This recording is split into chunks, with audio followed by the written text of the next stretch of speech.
right, top 8 of OLS number 14. Holy Jesus, this match. You guys are in for a doozy. You guys are in for one hell of a match here. Cephalopod versus HotSoup. These games were really, really good. This first game especially was absolutely nuts, bonkers, insane. The fact that, I don't want to spoil it. So the fact that one person was able to actually win here, considering the matchup, was very, very impressive. And just then the rest of the series, it was pretty insane for who ended up winning. So, man, all right, I can't talk about it because it's the beginning of the video. So let's just go ahead and get into the quarterfinals of Cephalopod and HotSoup for OLS 14. Let's go.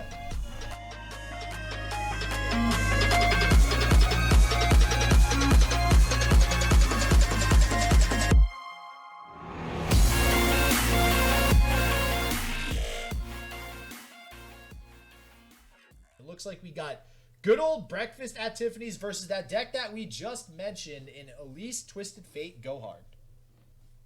Oh man, this is so hard for the Twisted Fate Go Hard because if you look at HotSoup's list, it runs only one crumble. That crumble is specifically tacked in to deal with this matchup because it is very hard. You cannot do the damage because all your damage is incidental. You deal damage to the Nexus, but at the same time with Twisted Fate red card and the whole bunch of other spells, you deal damage to the units.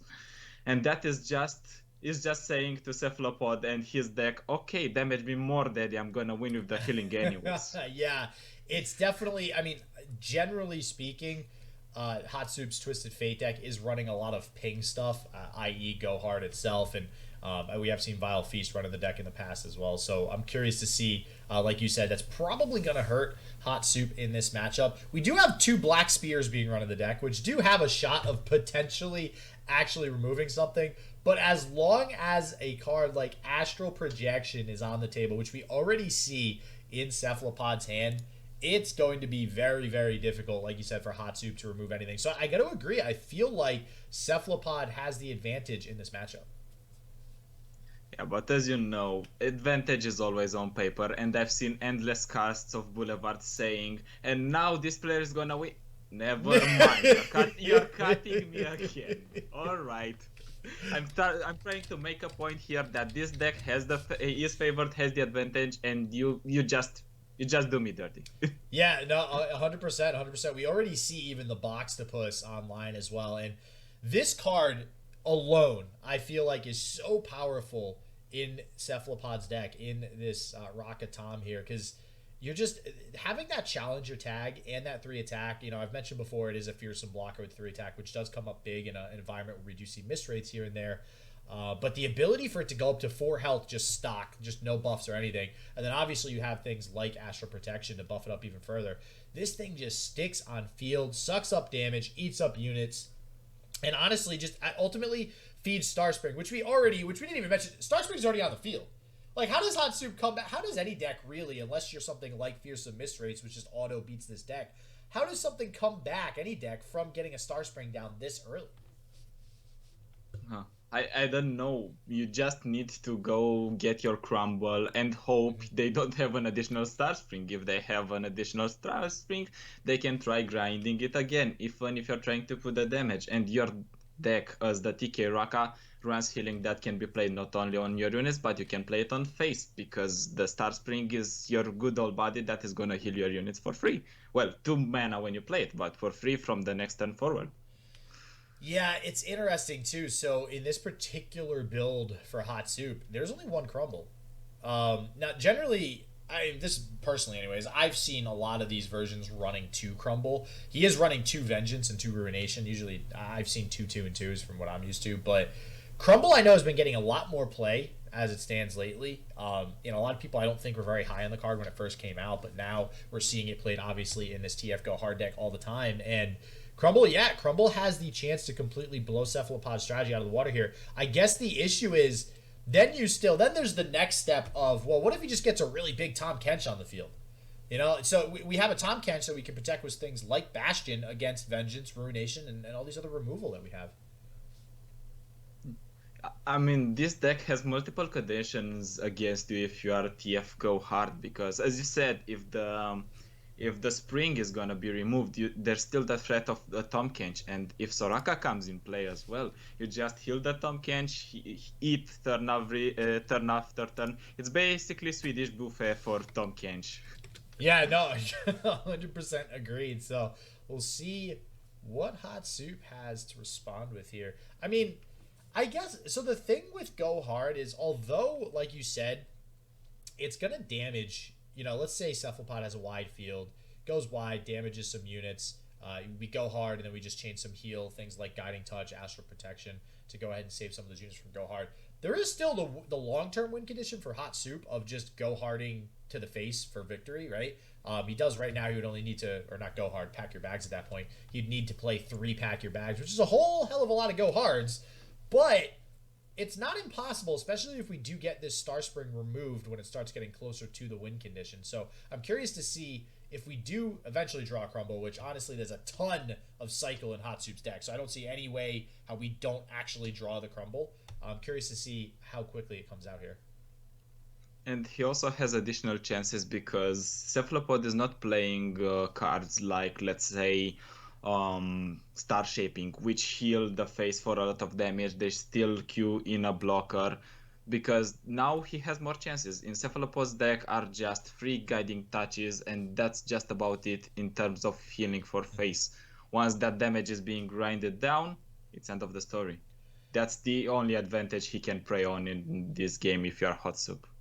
Well, and I do like kind of Hot Soup's strategy thus far anyways. I don't know if he's really going to be able to continue to push what he's been doing, which is just kind of getting as many units on board as possible to go wide and kind of just do some chip damage to Cephalopod. He does have Cephalopod down to 14. We do have Zap coming down, so this will be another way to continuously poke damage in, which is definitely going to help Hot Soup because Cephalopod, I mean, one of the disadvantages to Tom Raka is they don't really have any hardcore removal. So something like a Zap Spray Fin generally is going to stick unless it does get pulled by this Boxtopus. And again, we mentioned this earlier on in the game. We can already see Cephalopod seems like he's kind of just going all in on this Boxtopus. He's protecting it. He's buffing it. This thing is not leaving the field anytime soon. Well, you can also take an alternative route if you don't really want to drag the Zap Spray Fin, which is fairly your best chance to remove it. But you can also go for the Hush in order to remove it when it attacks as well. Yes. I don't know though if you want to prepare for that Hush to be played on something else that's more valuable. We see that there is a Commander Ledros in Hot Soup's deck. I don't know how you remove that one though with this board. Maybe you play something like Pale Cascade, and that's the play Pale Cascade on the Boxtopus, and that's the way you remove that, and you also silence it. Yeah, so Commander Ledros is definitely an interesting thing to bring up. I mean, we could just play to that Commander Ledros win con, right? I mean, the only way to really get rid of the Commander Ledros on the side of Cephalopod and like permanently get rid of it so it doesn't go back to hand would be, hushing it and getting it off the board somehow, which I do think will not exactly be the easiest task for Cephalopod. I think that's why we're seeing him save the Hush there. I don't really think Hush is going to get a whole lot of value on this Zap Spray Fin, even though you would be able to get rid of the Zap Spray Fin.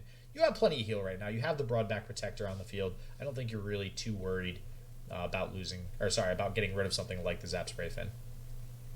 Well, that's what I always keep mentioning when it comes to this deck, because I also wrote a description of the deck, a meta report on it. It's that it's not traditional burn, it's slow burn, it chips damage, and Zap Spray Fin is so crucial to that strategy. It's 2 damage. You think that, yay, I'm taking 2 damage, it's not that much, it's irrelevant, but 2 damage after 2 damage after 2 damage, there's more to come in terms of slow burn. Yep. At some point you just wake up and my Nexus is at 0 or minus 100. Yeah, when did that happen? Yeah, and this is really interesting.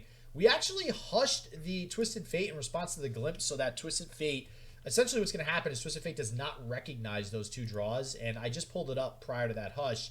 Twisted Fate was at 3 out of 8. That would have put Twisted Fate at 5 out of 8, and might have led to Hot Soup leveling up the TF next turn, going into Cephalopod's attack turn, which now because we did hush that TF, it's likely that Cephalopod will go ahead and be able to pull it and just get rid of it next turn. And then just slowly but surely, again, like I mentioned, with this box to push, just keep removing things off of the board of HotSoup, starting with the TF, next going for the Zap Spray Fin.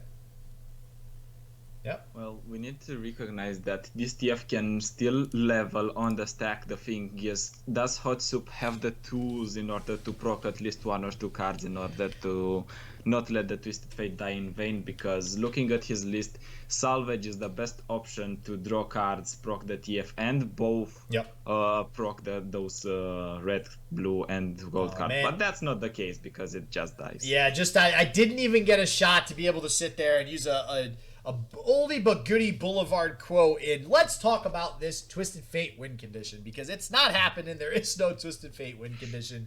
Unfortunately, TF getting removed from the board, and I think that's really smart from Cephalopod to be able to recognize, all right, TF needs to get out of here. I am not going to deal with that much cycle, that much power out of a single card. There's another TF though hitting the field. It doesn't matter. I take it back. Say what? SJW, I thought you said Cephalopod doesn't want to deal with this one. I see another Twisted Fate alive and well on HotSoup's table. I'm just gonna go ahead and shut up now. Oh man, you know it kind of feels bad for HotSoup though, right? Like, all right, great, we have another TF down, but in what world? Like, actually, all right, I was gonna say, what world do you get rid of this box to puss? But we already saw one Bastion come down. There is only one Bastion actually in the deck of Cephalopod. So if there is just some hardcore removal like Crumble, which that's probably going to get used on the Star Spring, so that's out of the question. But like Ruination or Vengeance, Cephalopod's Boxtopus, as well as the rest of the field, is now very, very vulnerable to that. So honestly, I'm really not hating the position that HotSoup's in now. I think HotSoup might be able to just continue to develop like he's doing, kind of get Cephalopod or force Cephalopod to commit some more things to the board, and then just lure him into a Ruination, at which point HotSoup, I mean, HotSoup's got 6 cards in hand, to Cephalopod's now 3. The thing is, he can get the draw, he can damage a bit of the units, and even if there is the threat of going on a pack your packs from HotSoup, he can still protect some of the units. He decided though to go with that Pel Cascade on a unit that's susceptible to die if there is a pack your packs, but there is none. That Star Spring is doing its job, getting closer to the win condition. And how much was that Star Spring? How much is it at? I think it's at 10 right now. So I got to imagine, have we seen a salvage come out from HotSoup? I think we have seen none, and that makes it more likely to see a salvage in the late game, because this deck is made to draw, baby. It's drawing every single turn if possible. Well, one of the reasons I mentioned salvage is, so that's actually a good point. Playing it late game, I think, is going to be more beneficial for HotSoup to just be able to rip through those go hards, but that means that we didn't toss a Crumble. So that's one of the reasons why I feel like HotSoup might be holding back the salvages. Because you got to think, at some point, up until now, HotSoup's either drawn a Crumble or a salvage. And if we haven't seen a salvage come out, I think that means we still don't have a Crumble in hand on the side of HotSoup. Because otherwise he might have played it if he had the Crumble, if that makes any sense whatsoever. But yes. I don't know. I mean, I'm curious. If there is no Crumble, Cephalopod might actually just be able to take this win over the next couple of turns, because that is the only way that HotSoup can deal with this Star Spring. If HotSoup can deal with the Star Spring, I think HotSoup can take it away, just grinding Cephalopod out of resources at this point. And I think HotSoup's hand is full of board damage that does damage incidental. As I said, it does damage to the Nexus, but to the units as well. And you don't want to play that one. You don't want to ruin yourself. And I made that specific pun about ruin because maybe HotSoup is waiting for a good ruination on his side, and then remove the board. Yeah, and I mean, listen, we're going for an open attack now. If there is a ruination, I don't see any reason why HotSoup blocks here. There's a salvage, so that might mean we already drew a Crumble, or he's taking the risk. Oh, double Doom Beast. You don't want to see that one, especially when you're slowborn, and when you enter that phase, you want to burn your opponent down with those cards. So I think I want to go out on a limb and say that means HotSoup has Crumble. So I guess the question is, how long do you wait to bait out the Star Spring going further and further and further before you just play the Crumble. I feel like if Cephalopod had a second Star Spring up until now, is there a world where you ever hold on to it and don't like just play it to the field?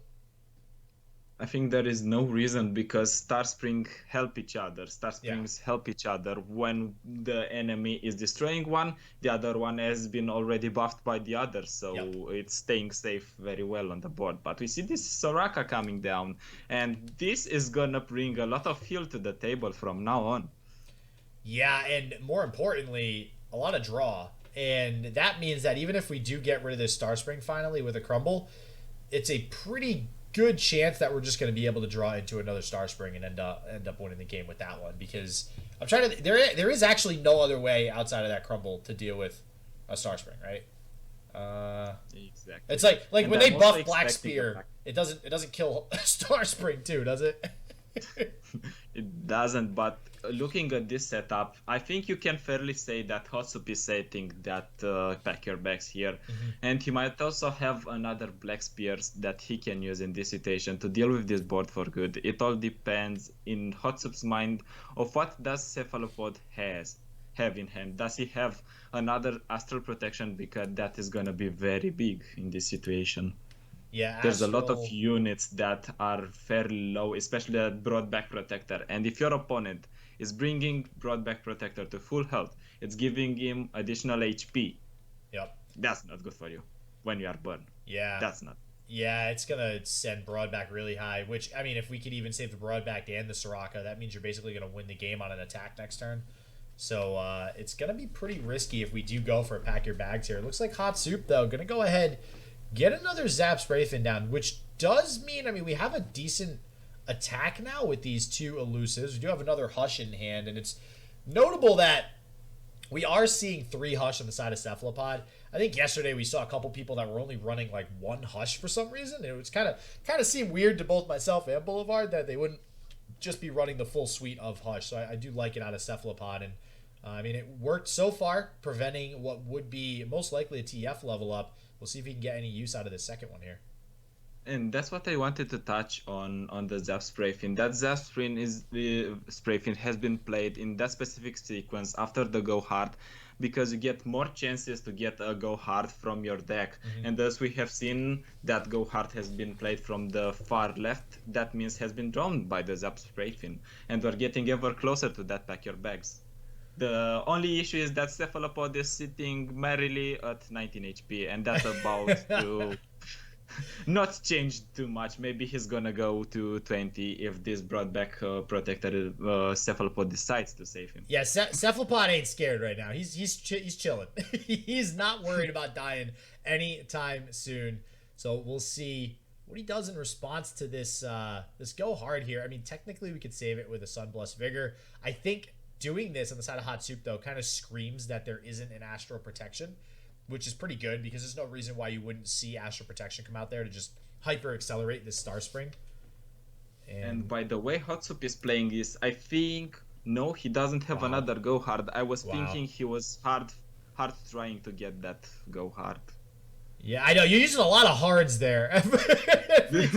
So I think we're overusing that word now. Is there a limit on how many times we can say "go hard" in one cast? I don't think there is, because there's a lot of copies usually in the deck. So we're gonna say "go hard, go hard." Oh, the opponent plays "go hard." Oh, what do you know? That guy is playing "go hard." Well, an Acquired Taste coming out instead for Cephalopod. Gonna go ahead and eat up that Elise. We'll see if HotSoup has a response to this. And this is looking rough for HotSoup now, because once this turn ends, Star Spring's at 12, which means 1, 2, 3, 4. We're going to get 5. We're going up to a sweet, sweet 17 here. Not to mention the free draw thanks to Soraka. So this might very well be the turn. No, it looks like... Oh, no, Shakedown. That's 2, 3, 4, 5. We do technically have the cards in hand on the side of Cephalopod to win the game with Star Spring at the end of this turn. So if HotSoup does not have a Crumble, that's going to be game. As you said, we think that HotSoup has to have a Crumble at this point, but he's trying to kind of milk that Star Spring. let the opponent feel that they are safe, they are in their comfort zone, that Star Spring is gonna carry them to victory. But HotSoup, seeing that Cephalopod doesn't really have the means to heal his units altogether, he might try, as I said, to milk that Star Spring, and then when Cephalopod is feeling comfortable, to just kill it with Crumble. Yeah, so we might see something get baited out here with the pack your bags. I think the next go hard that's played is a pack your bags, right? Or is there still one more that needs to be played? No, it's definitely a pack your bags. It's pack your bags. Okay, cool. So here we start with the zap. This is a little bit more fishy. So the interesting thing with this crumble, right? So there's one in deck, right?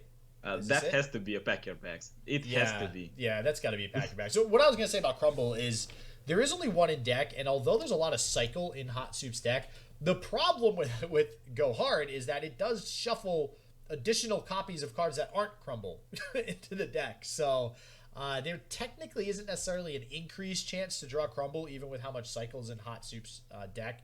So very curious to see if we see that come out. But here is good old pack your bags. All right, Casman, do you like this animation? I love this animation for pack your bags.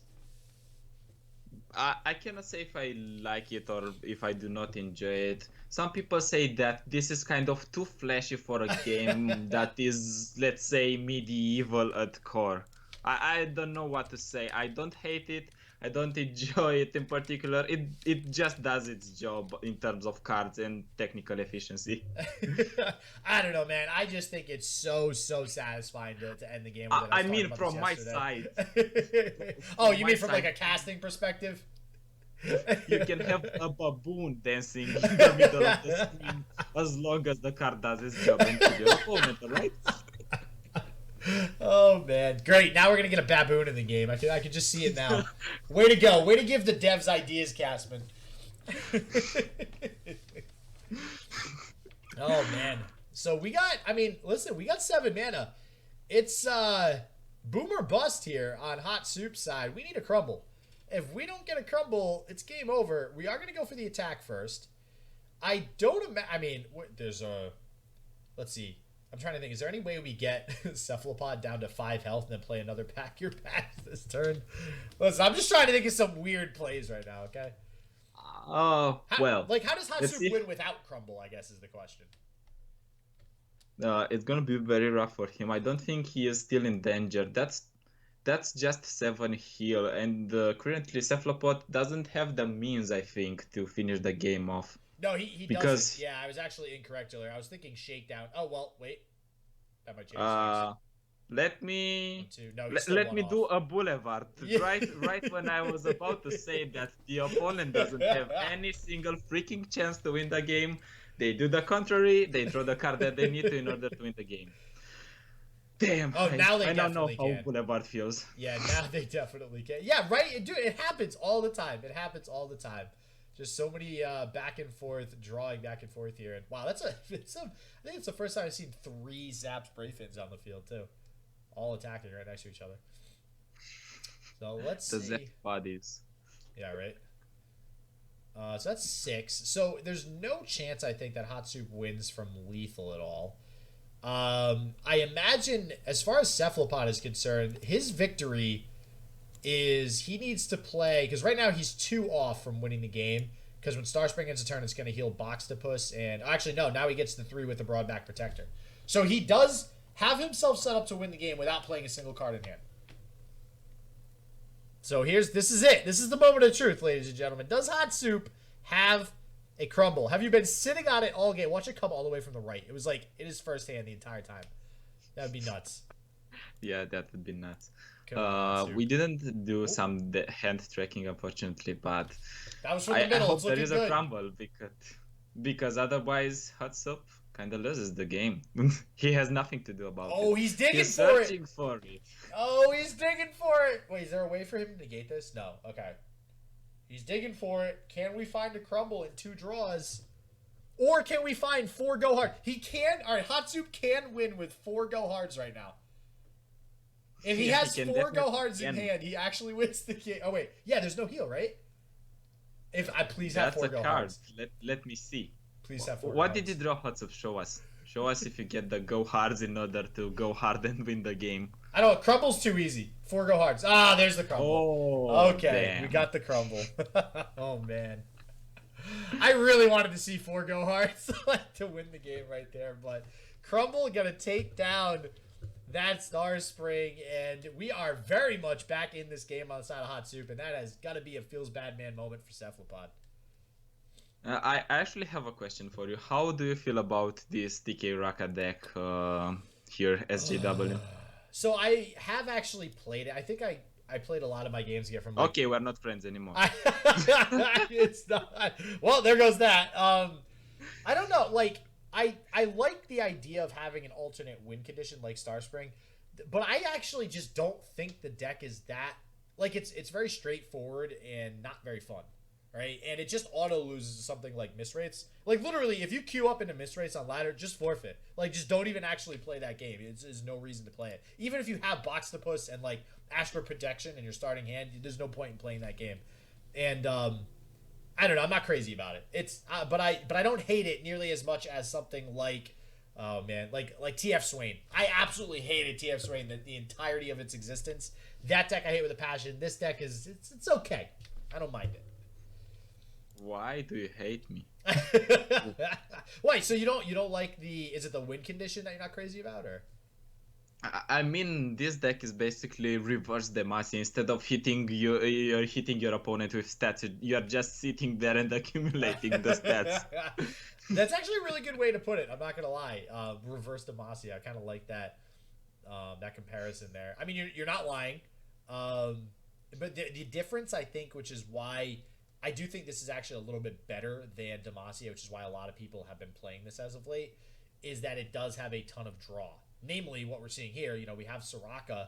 Soraka is a beast. I mean, if you have a specific win condition like Star Spring, and you have something like Soraka that just blows you towards that win condition, just drawing your whole deck essentially, I mean, yeah, you're going to have a pretty good combo and a pretty good deck. So I get why people are playing it. It just makes sense. It's a very easy deck to build. Like, it doesn't take a rocket scientist to figure out what cards go in this deck. But for that reason, I do think it's a little bit boring to play. But we do see the Go Hard coming out onto the Boxtopus here. Do we finally kill the Boxtopus? Hell no, we don't. There is way too much heal in this deck. I mean, we can kill it if Cephalopod. Never mind. Why do you have to cut me again? I was just about to say maybe Cephalopod decides to not heal this one, but never mind. Nope.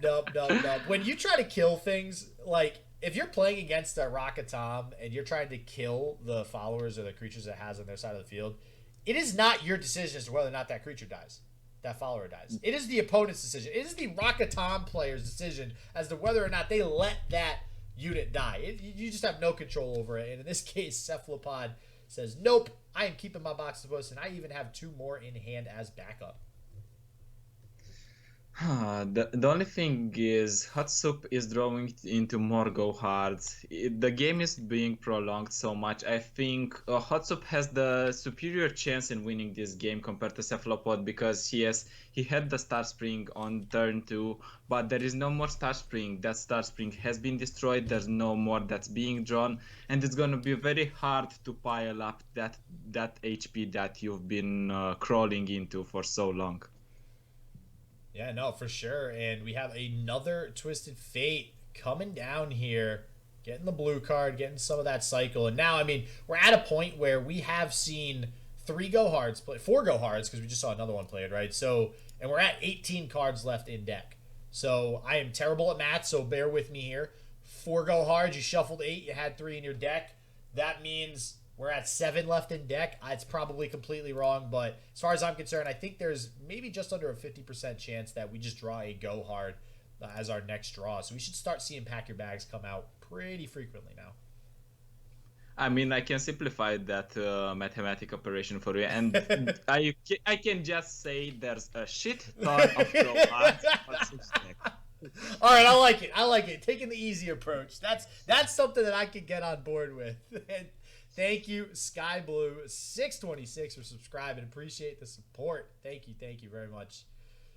So yeah, this is definitely looking like HotSoup's game here after we found the 1 crumble. And unfortunately too for Cephalopod, I mean, listen, we got 17 cards left in deck. there's 2 Star Springs left in there. We just still have not drawn a Star Spring, so it feels kind of bad at this point for Cephalopod.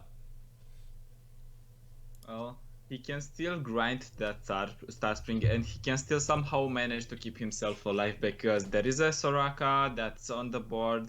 There is the Broadback Protector that's gonna heal us infinitely because HotSoup cannot really deal with that much stats on the board, to be fair. No, even something like a Pack Your Bags right now isn't really doing a whole lot of work. It barely kills, like, what, 2 units? Because we could save one with Sunblessed Vigor. And, yeah, it looks like we just saved 1 unit. And technically, if we wish right now, we could also heal everything up above the range. We actually could save all our units if we use Wish. So, Pack Your Bags doesn't really clear the field. At this point, Pack Your Bags is just a win con to go face for 5 damage each time. But now we're at 11. We're just out of range of 2 Pack Your Bags. So, Cephalopod feeling decently safe to just continue to sit here and not really do much other than just block and maintain the life total here. But these Zap Spray Fins, man, what are they? They've been on board since like turn 3. Like these things have been here forever. There was definitely 3 at one point. We finally got rid of 1. These things are just sticking around doing that chip damage like you were talking about earlier, Casman, where it does actually impact the game.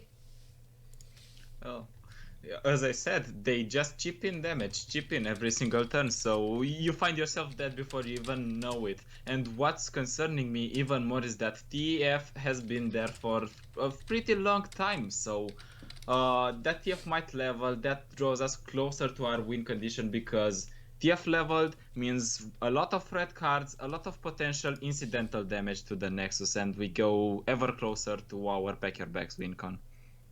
We're getting there. Here is the Wish, though, that is going to, again, put everything pretty much out of range of being killed from a Pack Your Bag. So I guess the question now is, we're going to get to this inevitable point in the game where HotSoup is going to have not a whole lot of cards left in deck, and if he does have cards left in his deck, well, guess what? They're all going to be go hard. So we also haven't seen all the salvages come out, I don't believe.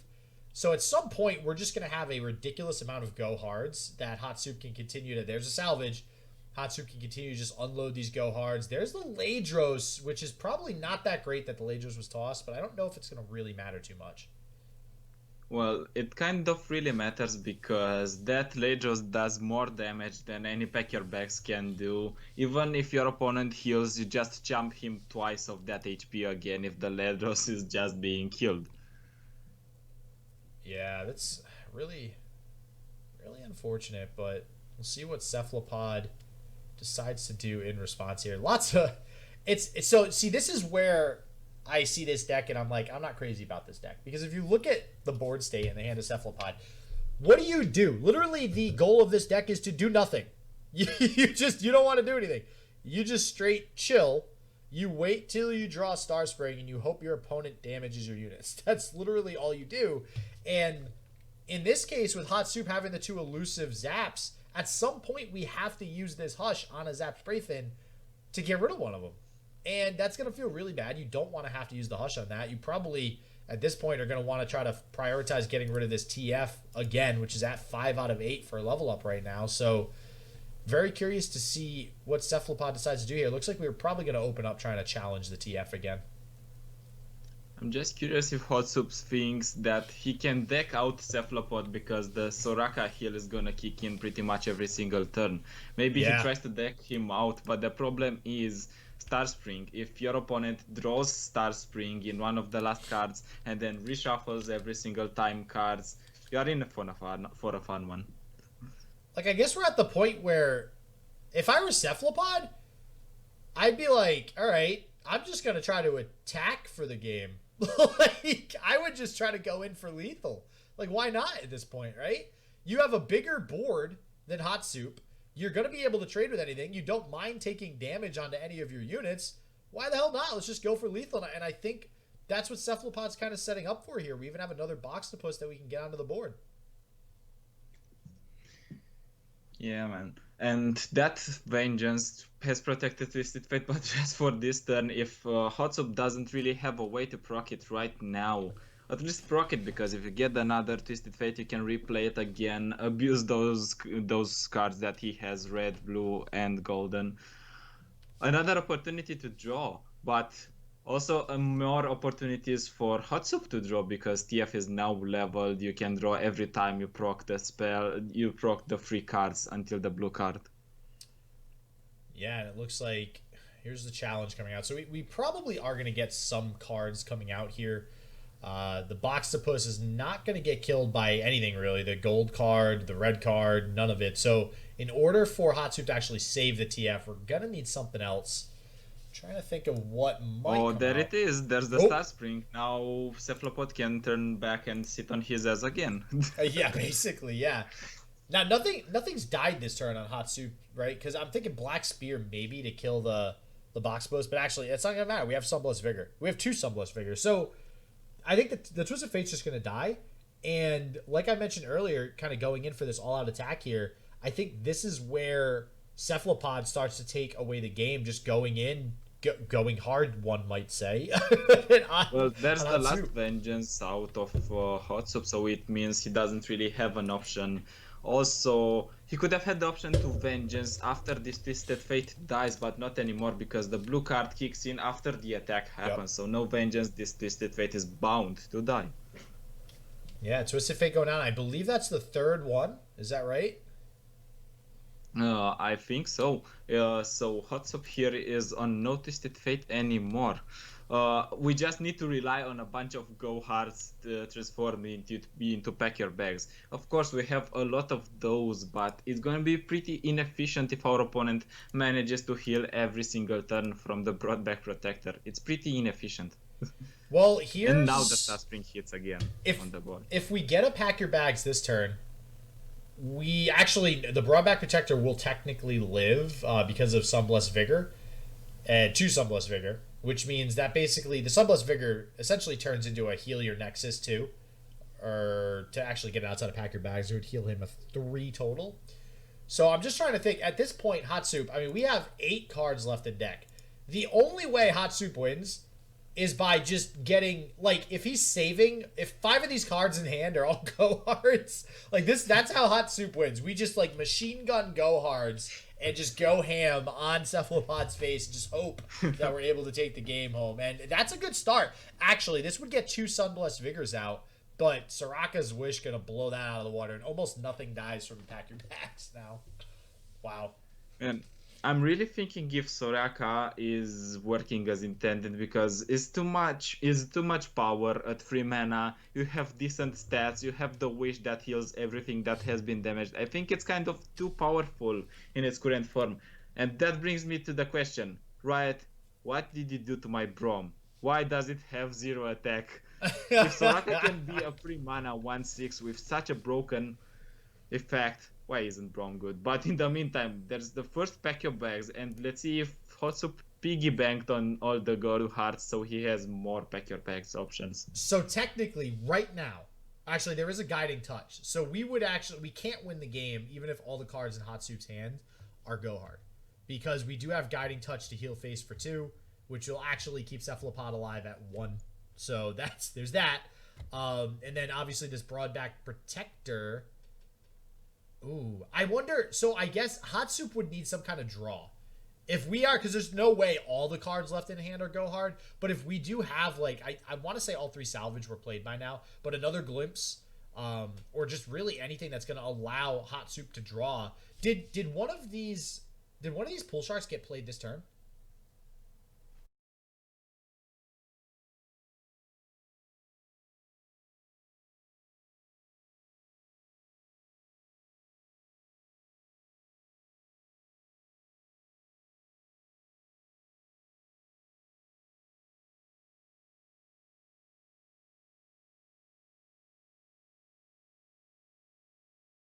He couldn't have procced even if Cephalopod was alive with the guiding touch because he had to play 3 go hards and the 4th to be Pack Your Bags.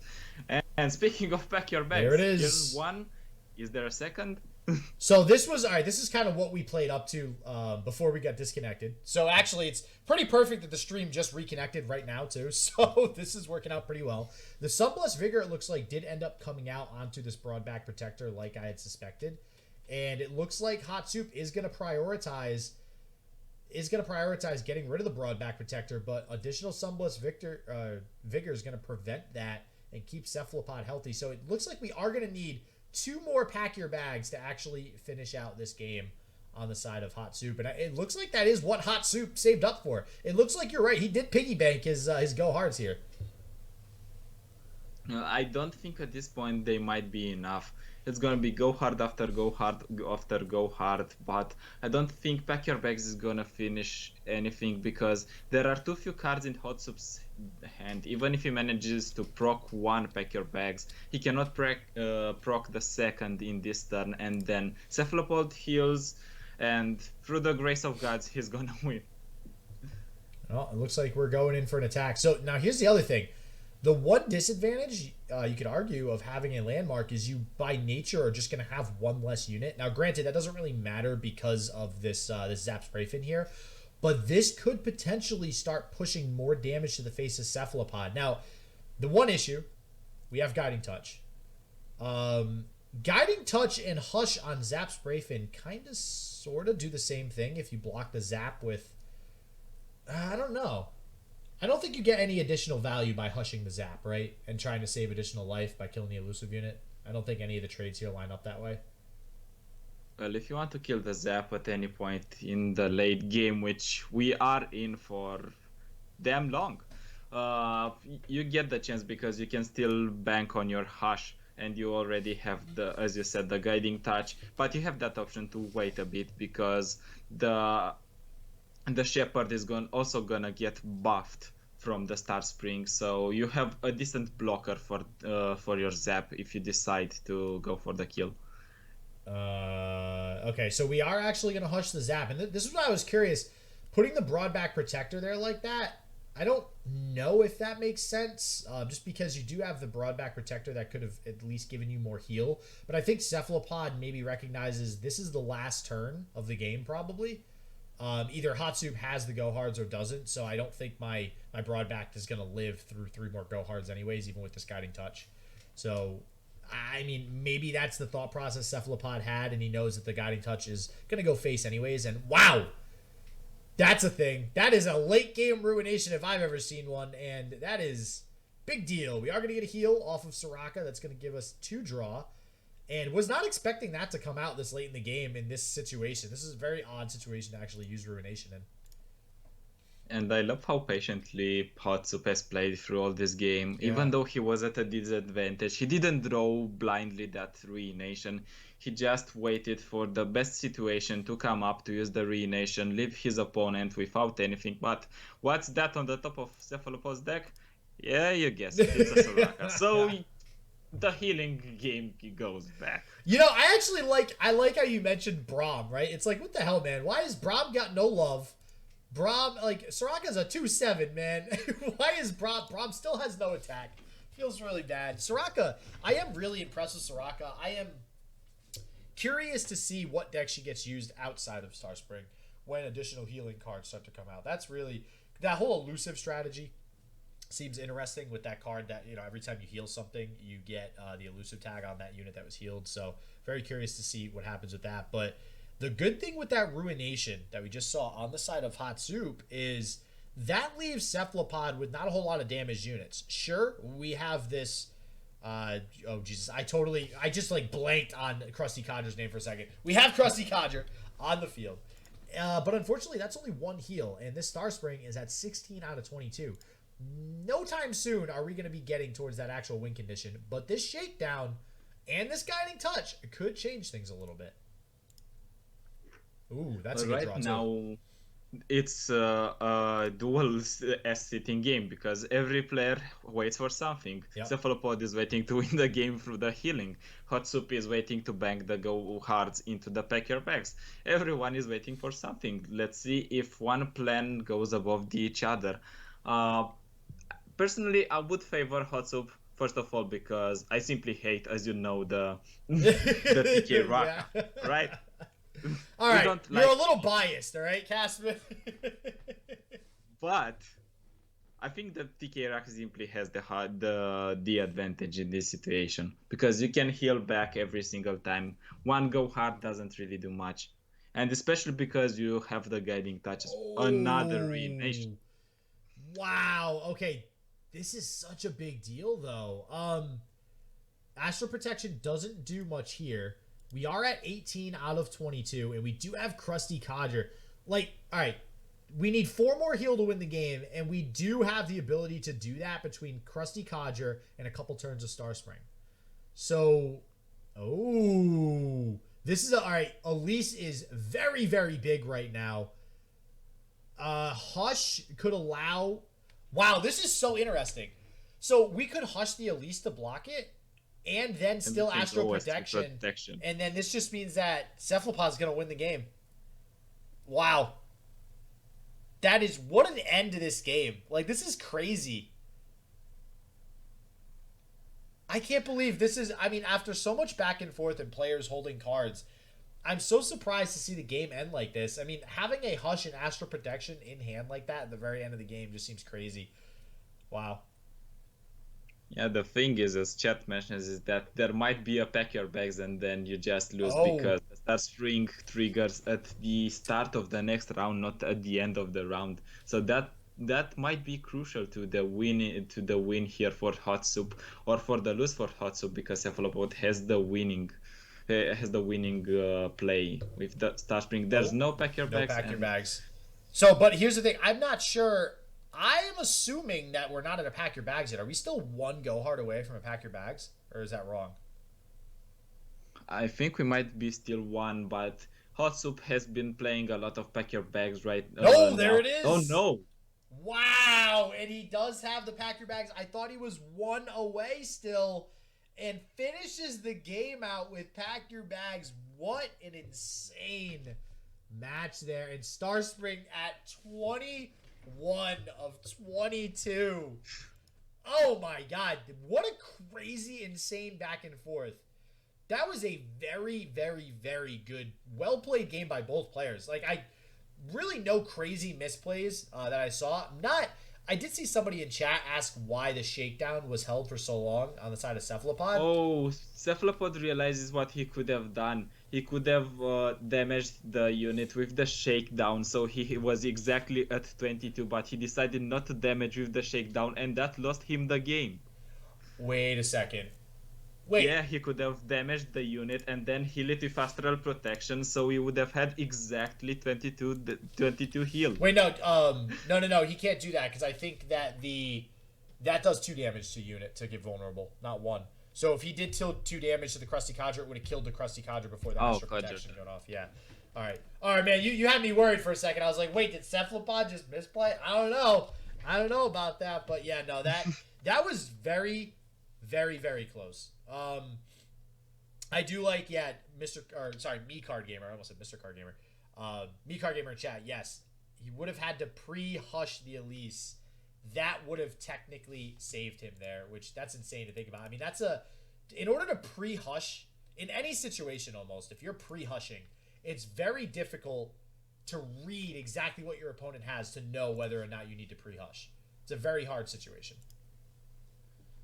So, I put the 1 in the wrong spot. Unfortunately for Cephalopod, I am ripping that 1 from you and giving it to HotSoup over here. And TF Go Hard showing the power that is Go Hard and taking home the game versus TK Raka, which, we were talking early on in the game. It seemed like Tom Kench Soraka, with only 1 crumble in the deck of HotSoup, had the advantage, but Star Spring, the second one, just not drawn until really late in the game. Exactly, and let's go into this game, because these decks are the strategy that Cephalopod has gone is pretty interesting, because in the deck that HotSoup is playing, the Leona Aurelion Sol, there's a lot of beefy units, so you don't necessarily need to attack your opponent. You can finish him in one big swing, for example. Yeah, no, 100%. So wow. That was a really good game. I really, really enjoyed watching that game and the decisions that both players made there. So very curious to see how this next game goes. Now we have Leona Aurelion Sol here, which we have seen come up quite a lot now. Aurelion Sol, even after the nerf, needing 25 power to now level up Aurelion Sol, doesn't really seem like people thought twice about playing Aurelion Sol still. Like, it's still a good card. And as I've mentioned with Boulevard so many times, We don't even care about leveling up Aurelion Soul half the time. We just give me my free Celestial cards. I'll take those. Yes, please. Like, that's all you need. Well, there is a Trundle Aurelion Soul that's being played by the EU lads to quite good success in the tournaments, and the deck didn't really lose that much, even if Trundle has been nerfed, the Wording Stones have been nerfed. That is still not screwing the strategy of the decks that were basing their strategy on ramping as fast as possible.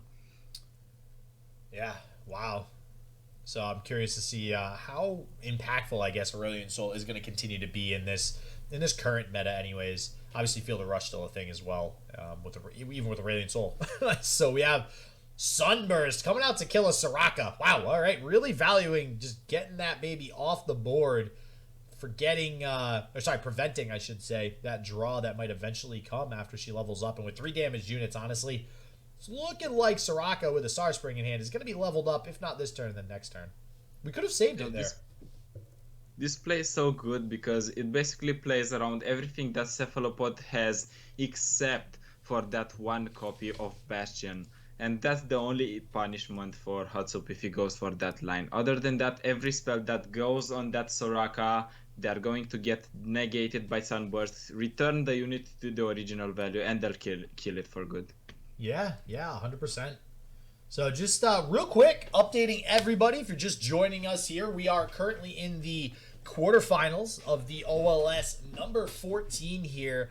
By my side, Castman. If the voice sounds a little bit different, that's because it's Castman and not Boulevard this week. And very excited to be casting with Castman today. And top 8 includes, for the OLS 14, Macon Jackson and Jothry, who just played. Jothry taking home the victory there versus 1 seed. Macon going undefeated in day 1, 6-0. So Jothry advancing to the semifinals. HotSoup and Cephalopod, who you see here. HotSoup currently up 1-0. Trevo and Random 7HS going head-to-head there in the quarterfinals. Still not finished as well. And then we have Sora Shinzoku, who many of you might know from the Duels of Runeterra tournament, as well as Master JP. Unfortunately for Sora, Master JP taking that one 2-0. So even though Sora finally agreed to be our friend, we won't be able to spectate Sora today. Feels bad, man. And man, they're doing a decent job with the tournaments. And I love people that are getting out of their safe bubble, let's say, that are not just, for example, TOing or casting. They're going onto the field, they're experimenting the tournament scene for themselves, and to great success as well, because making the top cut in the tournament with such a stacked top cut, it's not an easy feat. No, not at all. Definitely, for sure. But back to the game, we do have Soraka here. Still going to hit the board, still going to level up. It's probably why we did not see Cephalopod go ahead and save the Soraka initially. Said, all right, I'd rather just play a cheaper 3-cost champion than waste the Astral Protection and the 4 mana. So still getting to the board, still going to provide that draw power. And Star Spring already online at 5 out of 22. Comet coming. HotSoup saying, I don't care about your Star Spring. Get that chick off the field. She needs to get the heck out of here. And Soraka going to get obliterated by Falling Comet here. No Bastion to protect this either.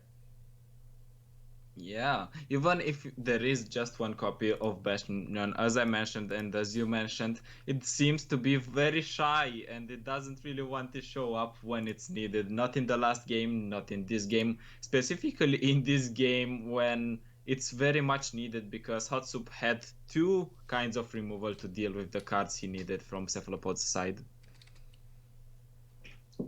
Yeah, and actually, thanks, sorry for that in chat. I forgot it was actually Daybroken. Are we going with Daybroken? Is the past tense of Daybreak Daybroken? Right? Does that sound right? Daybroken? I don't know, man. I supposedly speak English, and I still can't figure out the language. So... But yeah, running, what are your thoughts on Cephalopod running only 1 copy of Bastion? Do you like that? Do you dislike that?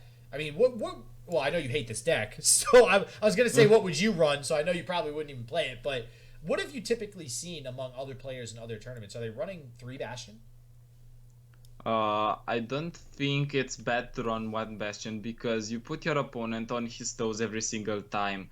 And that's what makes the difference between playing on the ladder and playing in tournaments, because in tournaments most of the time you have access to the deck lists. So if you see even one card, you are like, this play seems good, but what if maybe there is still that one single card that's gonna screw me over if I don't play around it? And that makes you play more patiently, not really give in to the opponent's plays. And that gives the opponent additional time if they don't have the card, because they know the opponent is scared.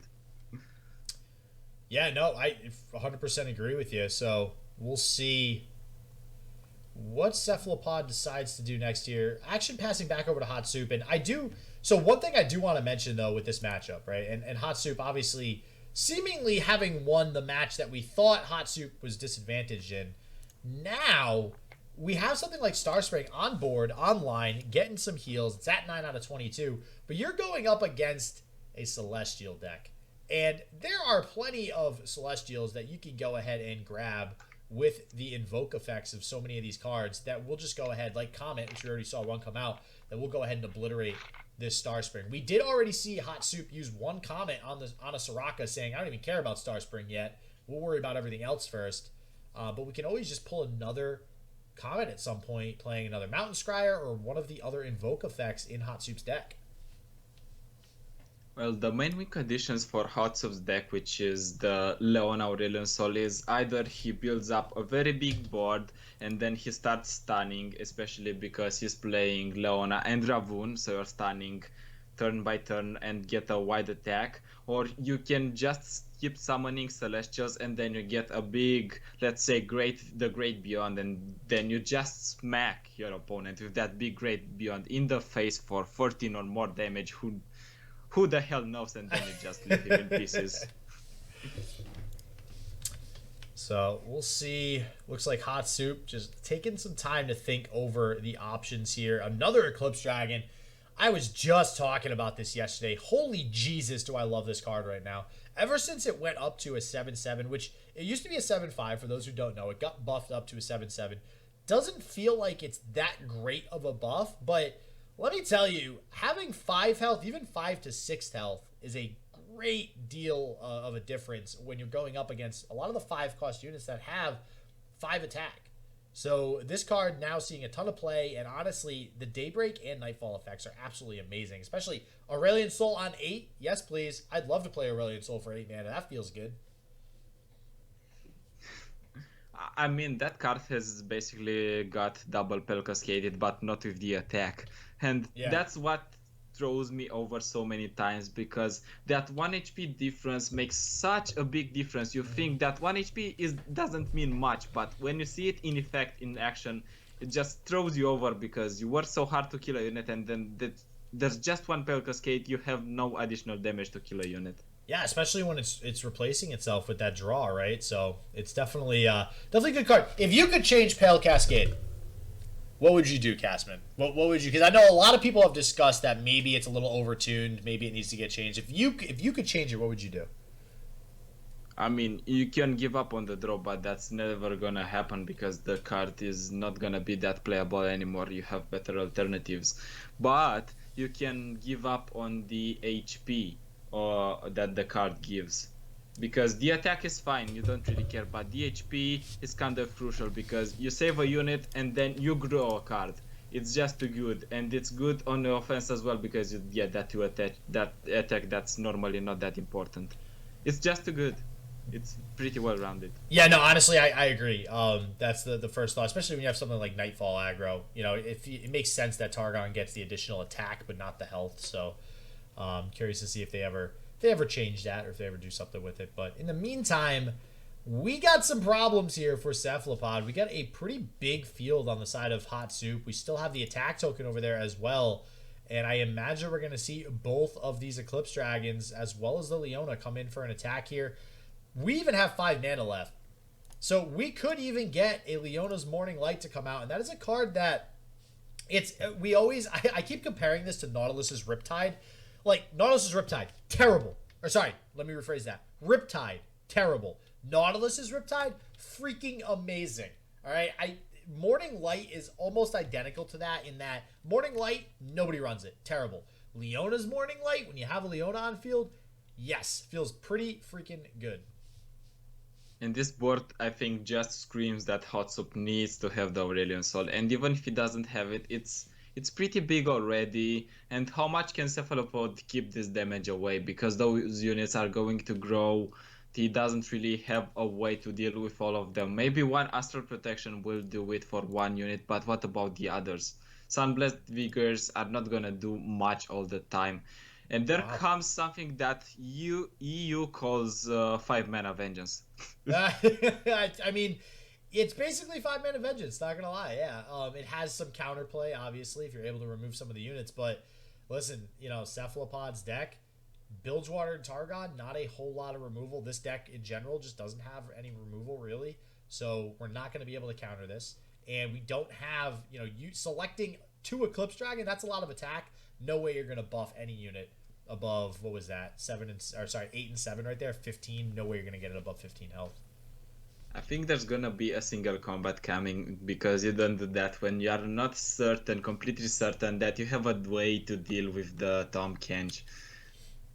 But yeah, okay, so 9 attacks, so 9, 10, 11, 12, man, that's gonna put it, again, even if you play Sunblessed Vigor and Astral Protect, I always want to say Projection, Astral Protection, even if you play both of these on Tom Kench, you're only going up to 12, and unfortunately for Cephalopod, we're looking at 13 incoming damage to this Tom Kench right now.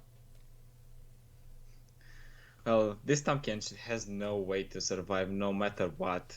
I think you just accept this one, because you are not going to throw away your cards for free when you can use them in other situation. The problem is your opponent still has the attack token, still didn't attack. That's more relevant, because there's a lot of stats that's coming to your face if you're Cephalopod here. Yeah, that's a good point. We're worried about this back and forth with single combat and concerted strike and whatnot, but yeah, we still have the attack token to use, and we get some big units incoming here from HotSoup. Yep, that's gonna happen, and I imagine, yeah, we'll at least get the trade onto the Mountain Scryer, but not sure how great that is. Even Hushing to save 3 damage, that feels a little bad as well, not gonna lie. Well, it feels bad, but at least it keeps you alive, barely hanking to your HP. The problem is you don't have much refill for your board. You need to draw, I think, a draw into a unit, and that's not even guaranteed that you're gonna do something. I think it's simply gonna be a board Prey Fiesta from HotSoup, because he has the tools to get that board even wider. Oh, that's awesome for Cephalopod, because he can at least try to fish for another unit in case HotSoup decides to play another one. Ooh. Soraka good as well. So this is not terrible for Cephalopod. I mean, Soraka is going to provide some additional heal here for the landmark. I guess the question is, we're 10 away. We're 12 out of 22 right now. Is there some world where we're able to get 10 heal? We have 4 with Astral Protection. We have Soraka. We'll have some draw as well with the Soraka. It's going to be tough. I guess the question is, will Cephalopod be able to actually live through another attack? And honestly, with how aggressive HotSoup's deck can be, sticking some more units to the board, like if we have, there's got to be a Ravoon or something in hand, I don't think Cephalopod lives through next turn's attack. Me neither. Basically because that Astral Protection doesn't really heal for 4 to begin with, because all the units are gonna heal to a maximum of 2. Yep. The Shepherd is gonna heal to a maximum of 2. The same goes for the Carger. And there's the Sunburst again. Man, that's 2 Sunbursts we've seen. How many are these getting main decked? Yeah, there is 2 main deck Sunbursts here. Usually, I don't know. I'm trying to remember some of the other decks that we've seen. I know Sunburst is definitely being played a little bit more in these Leona, Aurelion Sol decks now, but I don't know. Maybe I just haven't seen them actually all come out in one game, but seeing 2 so far, all 2 in HotSoup's deck coming out this game. We'll see if Cephalopod is able to make some sort of comeback here. Only getting 2 more heal from this Star Spring to start the turn. Going to put it up to 14, but can we live? That is the question. Well, we can try, and we can also try to draw a bit with the Soraka effect. The thing is, your opponent still has 5 mana, 5-mana vengeance is still an option. Never mind, but 2-mana vengeance in single combat is still an option, you know? Yeah, and I'm actually curious to why we play, because Solari Soldier also offers a Daybreak effect, a pretty cheap Daybreak effect to start next turn with a stun. I don't know if we're just trying to go wide right now, or just, I don't know. I'm trying to figure out why we might want to play the Solari Soldier here on the side of HotSoup. It might be because we have a morning light in hand, either generated by the Ravun or it is another Leona. So we get as many stats as possible. You play the morning light because it's gonna be a lot of stuns as well, and then you pick the game up from there comfortably, smashing your opponent with, as I said, a lot of stats. Yeah, and here we go, pulling in the vulnerable Leona too to sink some more damage into this Soraka, which, you know, I do like this. This does allow your Soraka to get healed for the 4 from Astral Protection now. And I think this does read as... Oh, wow. Does this actually heal up? Oh, wow. Okay, wow. This Crusty Cadre actually heals to 12 with this. No way. Hold on. Did he... He found a line. Cephalopod found a... We are now going to win the game. If we... All right. Wow, that's insane. There's no way. I'm very curious to see if HotSoup has a single combat or some way to answer this here. This just wins the game. Unless there's a response from HotSoup. There's the Vladimir emo. Wow, Cephalopod found the line there. This is what you get. Ladies and gentlemen, take a look at Cephalopod. This is what you get when you play damn near every tournament in the Legends of Runeterra game on a weekly basis. That's what you get. You get plays like that where you're able to find yourself out of what seems to be a really terrible situation, but turn it into a straight up W.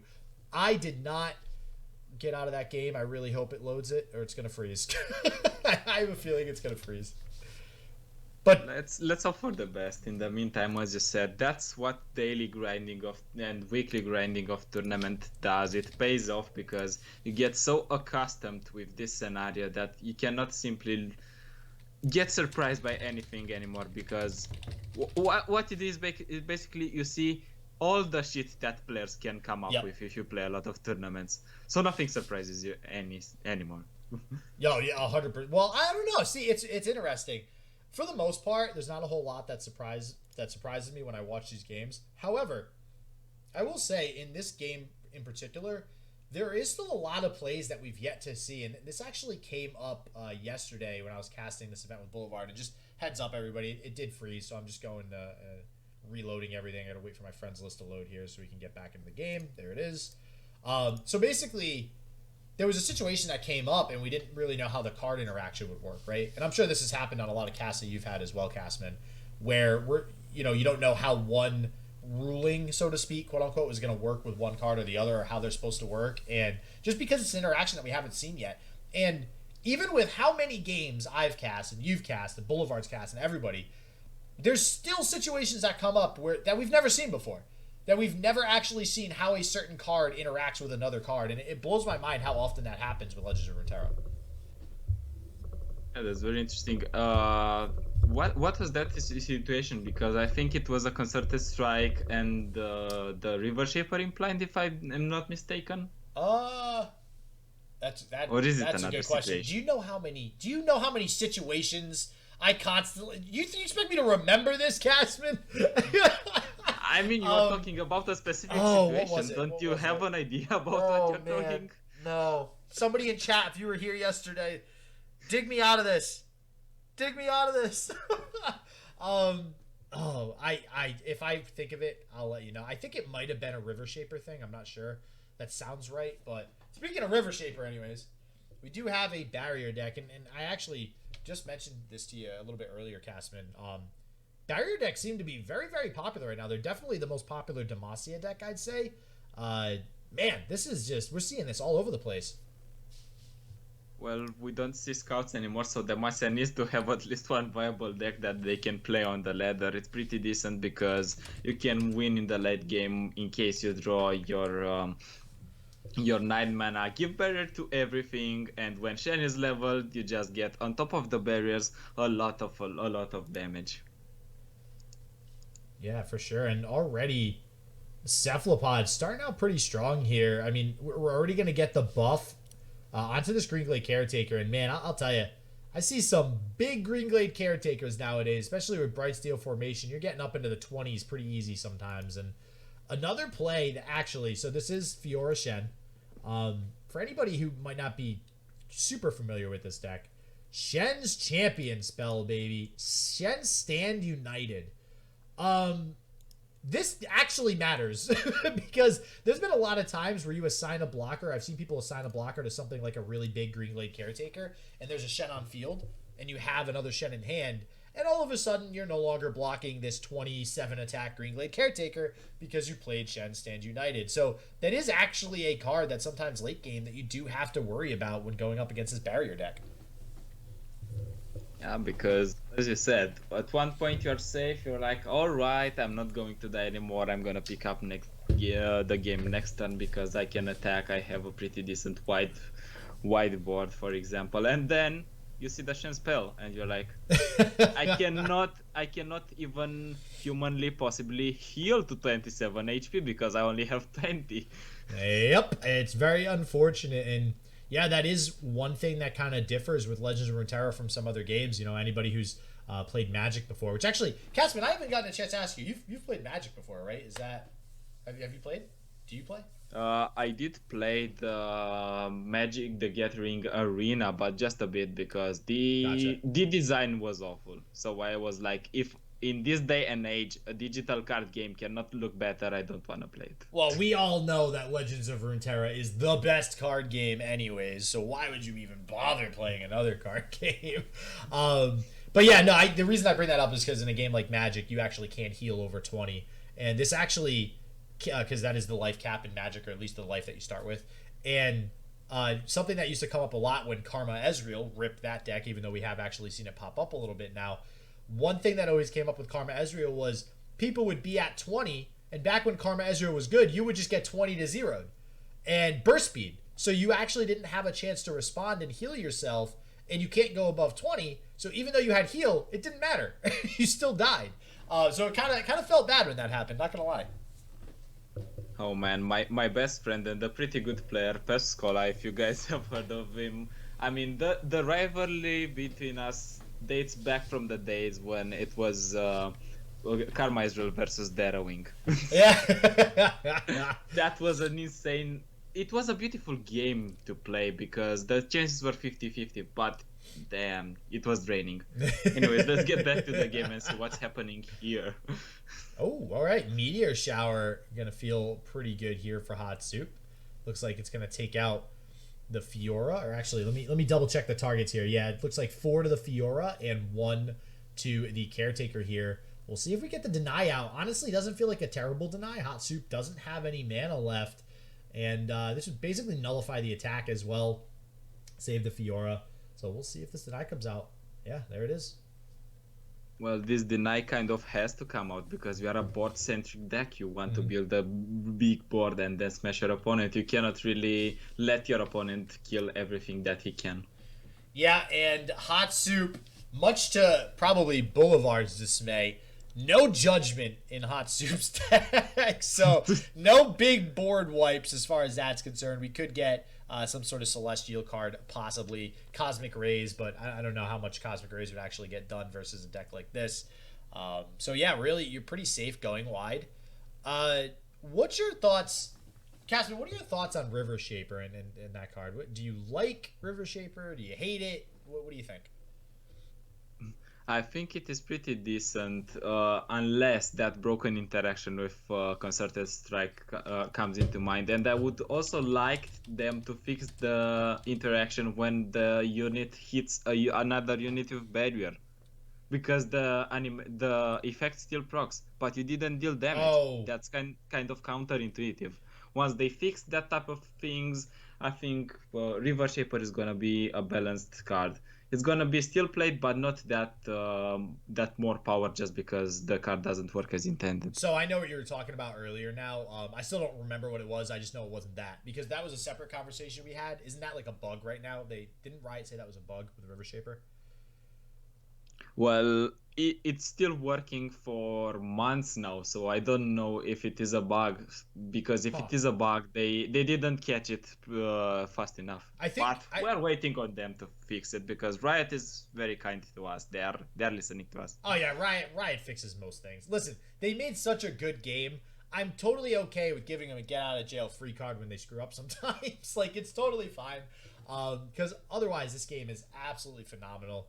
So, but back into Cephalopod and HotSoup here again. Game 3.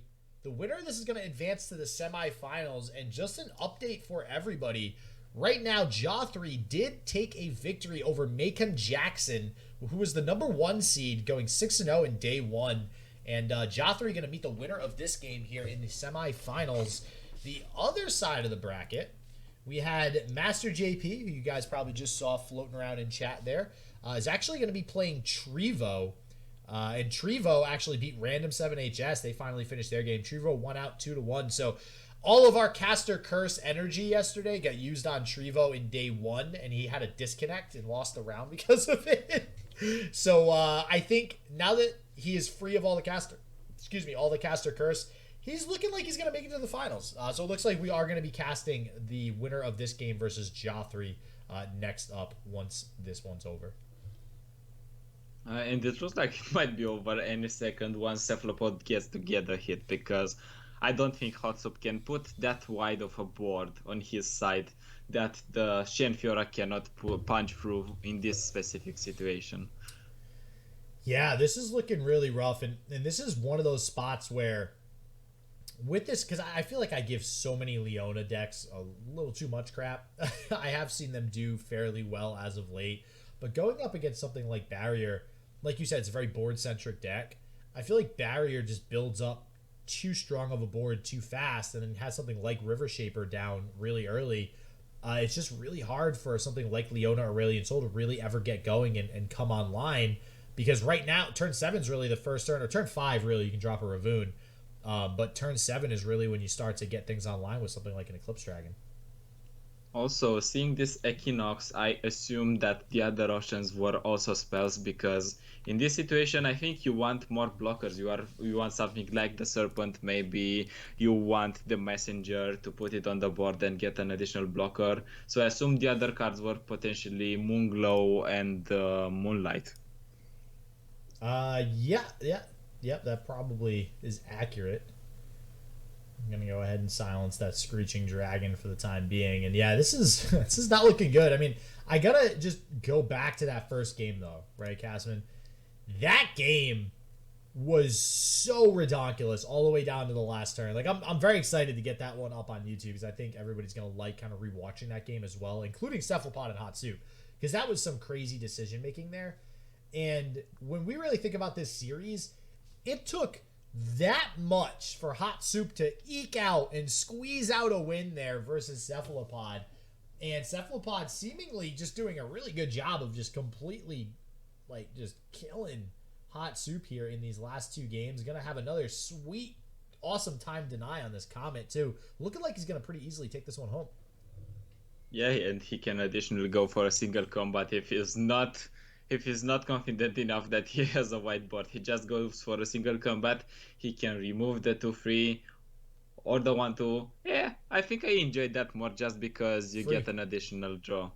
Yeah, this is basically a free removal spell, right? You get rid of the 1-2, you get a new spell in hand, and you just keep going. And Relentless Pursuit, too. I mean, now we can just open attack, go for game then, and then even if somehow HotSoup has like Star Shaping, some way to heal or just live in general, we have Sharp Sight, we have Relentless Pursuit, we have 4, 5, 6, 7, 8, 9. We have 9 mana to play our entire hand. This is the turn where we win the game. It's win or bust for Cephalopod here.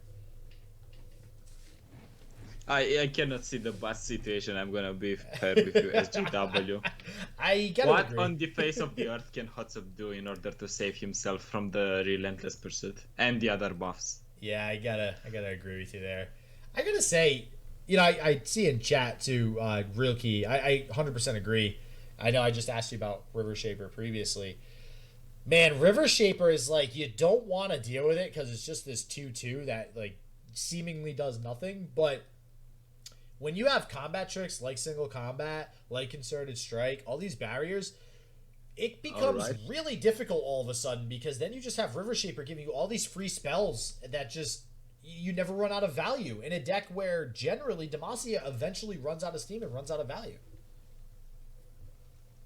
And I was about to say that there might be a single combat or concerted or double single combat, because that's the only way you want to crawl your way back into the game, because you are not walking up straight like, all right, after this play I'm gonna win. No, you are crawling your way back into the game, trying to catch on any glimpse of hope with those single combats. And then that card comes.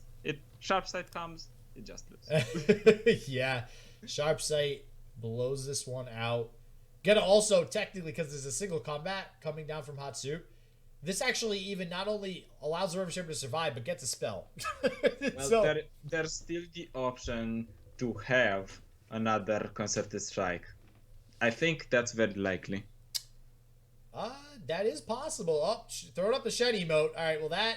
Okay, so now I think, yeah, that we have Repost, we have Relentless Pursuit. I think that no matter what happens here, we win. On the side of Cephalopod. Well, there is a Hush that might be available as well. Oh wait, is that just game anyways?